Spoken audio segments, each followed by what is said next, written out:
Hey y'all, I hope everyone is staying home and staying safe with their families so that we can get through these times.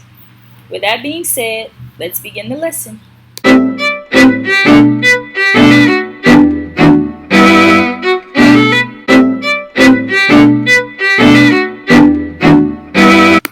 The objectives of my lesson are: students will listen to the audio of a speech closely for the underlying concepts and ideas, identify rhetorically significant words which bring passion to a text, be introduced to the genre of diamante, and explore the relationship between the structure and meaning of a poem.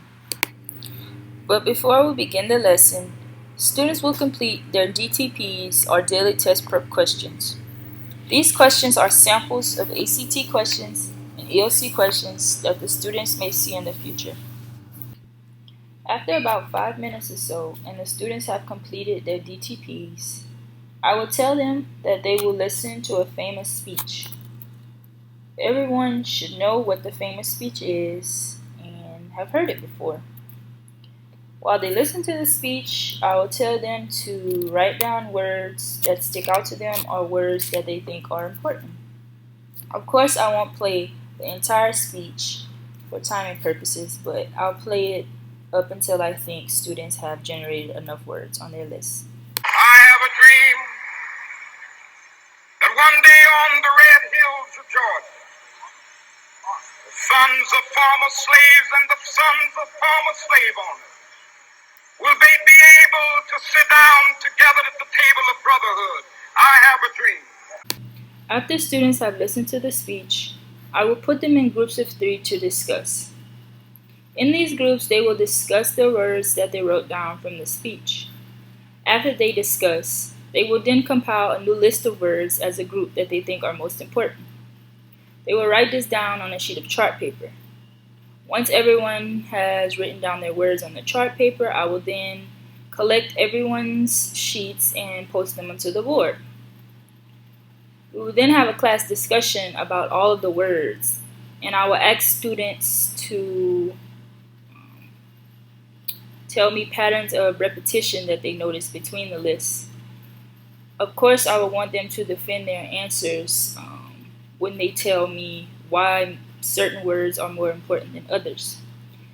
After our class discussion, groups will then come back together and generate a new list of words. But this time around, these will be contrasting words. So, for example, students might have written down the words black or white, which are contrasting, and freedom and slavery, which are also contrasting.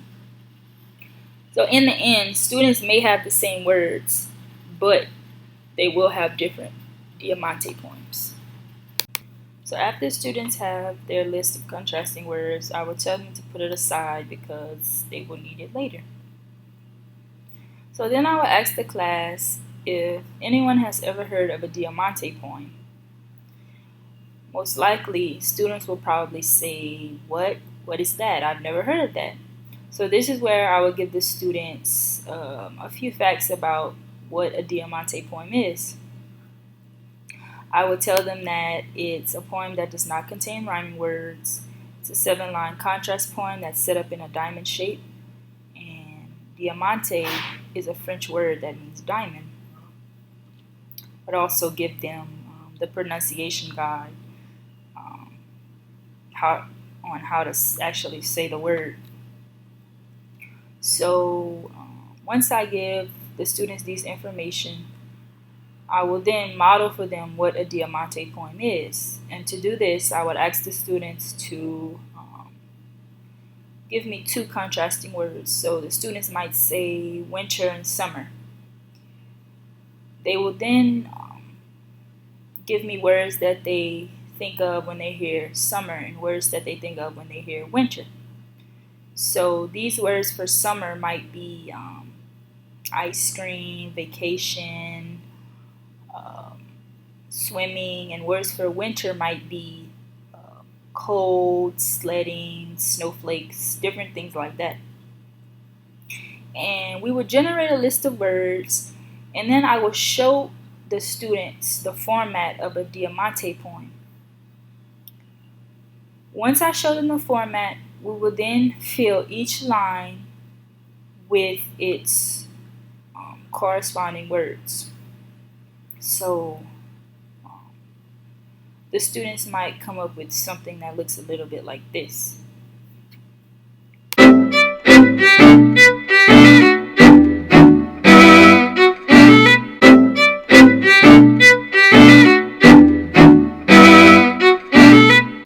So after we create a Diamante poem as a class, students will come back together as a group and create their own Diamante poems.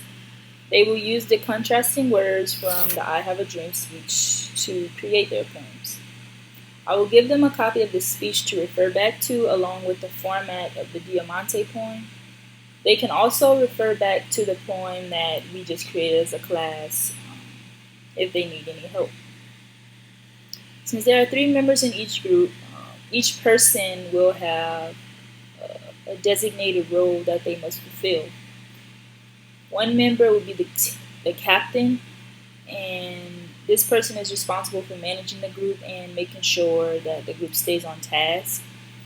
There will be a recorder who is responsible for writing the Diamante poem on the chart paper, and there will be a speaker who will present the Diamante poems to the rest of the class. Once the students begin working, I will be walking around and helping if necessary. I will give the students about 30 minutes to complete this, and after 30 minutes, the speaker of the group will come to the front of the class and present their Diamante poems.